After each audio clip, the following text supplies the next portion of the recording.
सभी शिक्षकों को मेरा नमस्कार। स्वागत है आप सबों का निष्ठा ऑनलाइन प्रशिक्षण में। आज मॉड्यूल 8 भाग 8 लेकर आए हैं, जिसका शीर्षक है पर्यावरण अध्ययन का शिक्षण शास्त्र, जिसमें गतिविधि 1, गतिविधि 4 और प्रश्नोत्तरी का हल दिया हुआ है। आप इसको शुरू से लेके अंत तक पूरा देखें, वीडियो को स्किप नहीं करें ताकि कोई प्रश्न आपसे छूटे नहीं। तो वीडियो को शुरू करने से पहले मैं कहना चाहूँगा कि अगर आप मेरे यूट्यूब चैनल पर नए हैं ये सबकी पाठशाला में, तो सबसे पहले आप मेरे यूट्यूब चैनल को सब्सक्राइब कर लीजिए और बेल आइकन को दबा दें ताकि हर एक वीडियो की नोटिफिकेशन आप तक सबसे पहले पहुंचे और कोई भी वीडियो आपसे छूटे नहीं। तो निष्ठा ऑनलाइन प्रशिक्षण का ये मॉड्यूल 8 पर्यावरण अध्ययन का शिक्षण शास्त्र है। इसको शुरू करेंगे। आपको फिर एक बार बोल रहे हैं हम कि सब्सक्राइब कर लीजिए, बेल आइकन को दबा दीजिए ताकि वीडियो का नोटिफिकेशन आप तक सबसे पहले पहुँचे। तो शुरू करते हैं सबसे पहले गतिविधि 1 को। गतिविधि 1 शुरू करेंगे, जिसको आपको क्लिक करने के बाद कुछ इस तरह से इंटरफेस आएगा। उसके बाद आपको गतिविधि 1 शुरू करने में आपको शुरू करना है कि इसमें सही या गलत का चयन करना है। सही और गलत बताना है आपको। इसमें 4 क्वेश्चन है, आपको 4 क्वेश्चंस को हल करना है। सबसे पहला, स्वास्थ्य शिक्षा पर्यावरण अध्ययन में एक विषय के रूप में शामिल है। ये सही है या गलत आपको बताना है। तो इसका आंसर हो जाएगा आपका क्या, यह आंसर सही है। अब तो आपको सही पे क्लिक कर देना है, फिर एरो बटन पे क्लिक करके आपको आगे निकल जाना है। अगला क्वेश्चन है, केवल सामाजिक विज्ञान और राजनीति विज्ञान पर्यावरण अध्ययन से जुड़े विषय हैं। तो इसका आंसर हो जाएगा आपका गलत। आपको गलत पे क्लिक कर देना है और आगे निकल जाना है एरो बटन पे क्लिक करके। अगला सवाल जो होगा आपका वो होगा, चित्र 1 में दिए गए सभी विषय पर्यावरण अध्ययन से जुड़े हैं। चित्र 1 आप जो वीडियो देखेंगे उसमें होगा। तो ये आपका है सही है। इसका आंसर हो जाएगा सही। चित्र 1 में दिए गए सभी विषय पर्यावरण अध्ययन से जुड़े हैं, सही आंसर होगा। सही पे क्लिक करके आपको आगे निकल जाना है। अगला है, पर्यावरण अध्ययन कला शिक्षा गणित और भाषा से संबंधित नहीं है। ये आपका गलत है। गलत पे क्लिक कर देना आपको और आगे निकल जाना। इस तरह से चारों क्वेश्चन आपका हल हो गया। अब आपको देखना है कि स्कोर कितना हुआ, आपका अंक कितना प्राप्त हुआ। उसके बाद आपका इंटरफेस कुछ इस तरह से आ जाएगा। एरो बटन दबाने पर आपने टोटल क्वेश्चन 4 सॉल्व किए और आपको सबमिट कर देना। सबमिट करने के बाद आपको अपने स्कोर का पता चल जाएगा कि कितना आपका सही हुआ, कितना गलत हुआ। तो आपका स्कोर 4 में से 4 सही हुआ, यानी 4/4 हो गया और आपका चारों का चारों सही आंसर हुआ। फिर आपको नेक्स्ट बटन पे क्लिक करके आपको आगे निकल जाना है। इसके बाद हम लोग शुरू करेंगे गतिविधि 4, अपनी समझ की जांच करें। उसको क्लिक करने के बाद आपका इसमें भी क्या करना, आपको सही और गलत बताना है, कौन सही है और कौन गलत है। अब देखिए कौन सही और कौन गलत है इसमें बताना। इसमें भी 5 क्वेश्चन होंगे, आपको पाँचों को हल करना है। पहला क्वेश्चन है, जल संसाधनों में पीने योग्य और न पीने योग्य दोनों जल होते हैं। ये आपका सही है। जल संसाधन में दोनों होते हैं, पीने योग्य भी होते हैं और न पीने योग्य भी होते हैं। तो आपको क्या करना है, सही पे क्लिक कर देना है और सही पे क्लिक करके आपको फिर आगे एरो बटन दबा के निकल जाना है। जल संग्रहण इकाइयाँ केवल मानव निर्मित है। ये आपका गलत है। जल संग्रहण इकाइयाँ केवल मानव निर्मित नहीं होती है, ये आपका गलत है। तो आपको गलत पे क्लिक कर देना है। गलत पे क्लिक करने के बाद आपको आगे निकल जाना है। यही आपका सही आंसर होगा। अगला क्वेश्चन है, सभी जल भंडारण इकाइयाँ जल संसाधन भी है। ये आप गलत है। इसका आंसर हो जाएगा गलत। सभी जल भंडारण इकाइयाँ जल संसाधन भी है, ये आपका आंसर क्या हो जाएगा, इसका गलत हो जाएगा। आपको गलत पे क्लिक करके आपको अगले क्वेश्चन के लिए निकल जाना है। अगला क्वेश्चन कुछ इस प्रकार है, जल संसाधन प्राकृतिक और मानव निर्मित दोनों है। ये आपका सही आंसर है। जल संसाधन प्राकृतिक और मानव निर्मित दोनों होते हैं, ये आपका सही हो जाएगा। आपको सही पे क्लिक करके आगे निकल जाना है। अगला क्वेश्चन होगा आपका 5वां क्वेश्चन होगा कुछ इस प्रकार, सभी जल संसाधन जल भंडारण इकाइयाँ हैं। तो इसका आंसर हो जाएगा सही हो जाएगा। सभी जल संसाधन जल भंडारण इकाइयाँ हैं, सही होगा। सही पे आपको क्लिक करके आगे निकल जाना है। और आपको आगे निकलने के बाद आपका इंटरफेस जो आएगा वो जिस तरह से आएगा। आपने पाँचों के पाँचों सवाल को हल किया, उसके बाद सबमिट कर दीजिएगा। सबमिट करने के बाद क्या होगा, आपका स्कोर बताएगा कि आपको कितना सही और कितने गलत। तो आपका 5 में से 5 सही हो गया, 5/5 हो गया आपका। और फिर आपको क्या करना है, नेक्स्ट बटन पे क्लिक करके आपको आगे निकल जाना है। अब हम लोग सीधे किस में आएंगे, प्रश्नोत्तरी में आएंगे। इसमें 10 क्वेश्चन हो गए, 10 के 10 को हमको हल करना है और उसके फिर अपना स्कोर की जाँच करना है। पहला क्वेश्चन हो जाएगा आपका प्रश्नोत्तरी में, निम्नलिखित में से कौन सा कथन पाठ्यचर्या संबंधी अपेक्षाओं और सीखने के प्रतिफलों के बारे में सही है। पहला ऑप्शन है आपका, सीखने के प्रतिफल पाठ्यचर्या अपेक्षाओं को हासिल करने में मदद करेंगे। प्रत्येक कक्षा के लिए सीखने के प्रतिफल अलग होते हैं। प्रत्येक कक्षा के लिए पाठ्यचर्या अपेक्षाएं अलग होती है।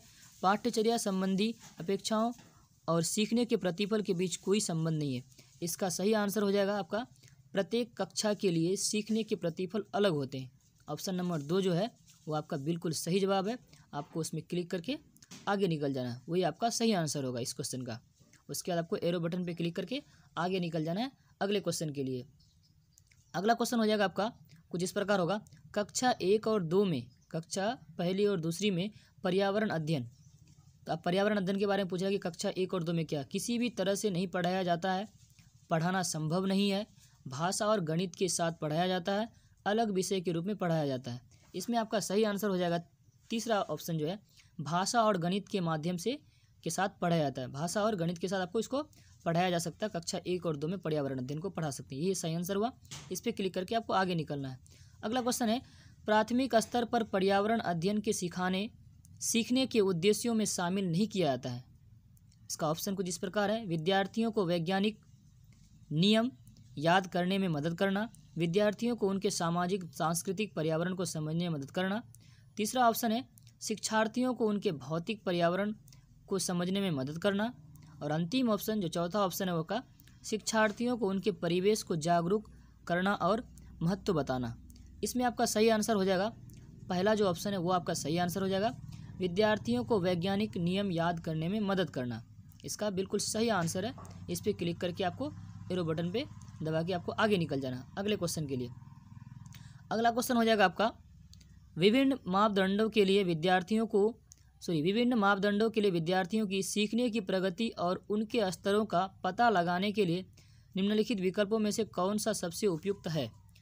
पहला ऑप्शन है आपका वर्कशीट, दूसरा है आपका मौखिक परीक्षा, तीसरा है आपका लिखित परीक्षा, चौथा है आपका रूब्रिक्स यानी मापदंडों का सेट। तो इसका सही जवाब होगा ऑप्शन नंबर 4 रूब्रिक्स मापदंडों का सेट। आपको ये सही आंसर है। इस पर क्लिक करके आपको आगे निकल जाना है। अगला क्वेश्चन है, पर्यावरण को सुरक्षित रखने वाले 3 र हैं। पर्यावरण को सुरक्षित रखने वाले 3 र हैं। पहला ऑप्शन है रिजर्व, रिड्यूस यानी रिसाइकिल, दूसरा ऑप्शन है रिकवर, रीयूज, रिटेन, तीसरा ऑप्शन है रेकग्नाइज, रिसाइकिल, रीयूज, और चौथा ऑप्शन है रिड्यूस यानी कम करना, रीयूज, रिसाइकिल, पुनर्चक्रित। इसमें से कौन सा सही होगा? तो इसमें से आपका जो चौथा ऑप्शन है रिड्यूस यानी कम करना, रीयूज यानी पुनः उपयोग करना, और रिसाइकिल मतलब पुनः चक्रित करना, ये आपका बिल्कुल सही जवाब है। ये इस क्वेश्चन का सही आंसर हुआ। इस पर आपको क्लिक करके अगले क्वेश्चन के लिए एरो बटन दबा के निकल जाना है।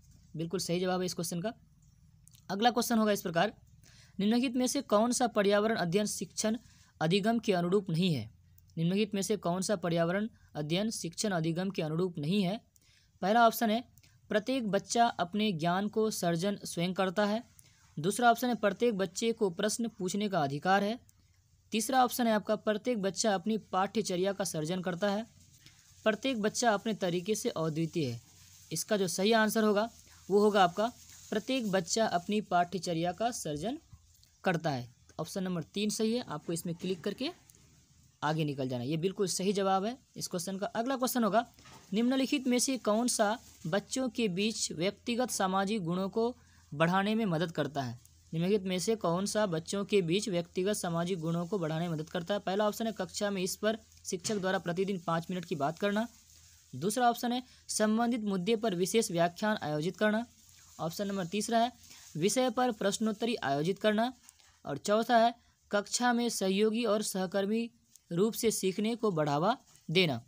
इसमें आपका सही आंसर जो होगा वो आपका हो जाएगा चौथा वाला, कक्षा में सहयोगी और सहकारी रूप से सीखने को बढ़ावा देना। इस क्वेश्चन का सही आंसर हुआ। उस क्लिक करके आपको अगले क्वेश्चन के लिए चले जाना है। अगला क्वेश्चन है, प्राथमिक स्तर के पर्यावरण अध्ययन की पाठ्यचर्या में होना चाहिए। इसके ऑप्शंस है अध्याय के अंत में अधिक अभ्यास प्रश्न शामिल करें, अगला ऑप्शन है शब्दों की पूर्ण रूप से सही परिभाषा पर अधिक जोर दें, तीसरा ऑप्शन है केवल पाठ्य पुस्तक में संकल्पनाओं की पूरी व्याख्या पर ध्यान केंद्रित करें, और अंतिम ऑप्शन है आसपास की चीज़ों की जांच पड़ताल करने के अवसर उपलब्ध करवाएं। इसका सही आंसर हो जाएगा आपका चौथे नंबर का अंतिम ऑप्शन, आसपास की चीज़ों की जांच पड़ताल करने के अवसर उपलब्ध करवाएं। बिल्कुल सही आंसर है। इस पर क्लिक कर देना और आपको अगले क्वेश्चन के लिए निकल जाना है। अगला क्वेश्चन है, पर्यावरण अध्ययन जिसे बढ़ावा नहीं देता है। पर्यावरण अध्ययन जिसे बढ़ावा नहीं देता है। ऑप्शन पहला परिभाषाओं को याद करना, ऑप्शन दूसरा करके सीखना, ऑप्शन तीसरा बहुत सवाल पूछना, ऑप्शन चौथा पूछताछ और जांच पड़ताल। तो इसका आपका सही आंसर हो जाएगा परिभाषाओं को याद करना। यह बिल्कुल सही जवाब है। आपको इस पर क्लिक करके आगे निकल जाना है अगले क्वेश्चन के लिए। और अगला क्वेश्चन जो होगा, यानी अंतिम क्वेश्चन जो होगा, वह है राष्ट्रीय पाठ्यचर्या की रूपरेखा के अनुसार पर्यावरण अध्ययन के लिए कौन सा वाक्यांश सही है। कौन सा वाक्यांश सही है। पहला ऑप्शन हो जाएगा आपका पर्यावरण अध्ययन की प्रकृति एकल विषयक है। दूसरा ऑप्शन हो जाएगा आपका पर्यावरण अध्ययन की प्रकृति अंतर विषयक है। और तीसरा ऑप्शन है आपका पर्यावरण अध्ययन को केवल पर्यावरण की संकल्पनाओं पर केंद्रित रहना चाहिए। चौथा और अंतिम आपका जो ऑप्शन है पर्यावरण अध्ययन को विज्ञान और सामाजिक विज्ञान की तरह अलग से पढ़ाया जाना चाहिए। तो इसमें आपका जो सही आंसर होगा वो आपका दूसरा ऑप्शन पर्यावरण अध्ययन की प्रकृति अंतर विषयक है। इस पर आपको क्लिक कर देना, बिल्कुल ये सही जवाब है इस क्वेश्चन का। और आपको एरो बटन दबा के आपको आगे निकल जाना। कुछ इस तरह से इंटरफेस आएगा, आपने 10 में से 10 सवाल हल किए, अब सबमिट कर दीजिएगा। सबमिट करने के बाद आपको पता चलेगा कि आपका कितना सवाल सही हुआ और कितना गलत हुआ। तो आपके मार्क्स दिखाएंगे। अब आपने 10 में से 10 स्कोर प्राप्त किया है, यानी 10 में से 10 सवाल आपका सही हुआ है, बिल्कुल सही आपने किया है। इस तरह से आपकी जो कोर्स मॉड्यूल 8 है जो वो आपका पूरी सफलतापूर्वक कोर्स कंप्लीट हो गया। वीडियो अच्छी लगी तो सब्सक्राइब कीजिए मेरे चैनल को, लाइक कीजिए और वीडियो को शेयर कीजिए। तब तक के लिए इजाज़त, धन्यवाद।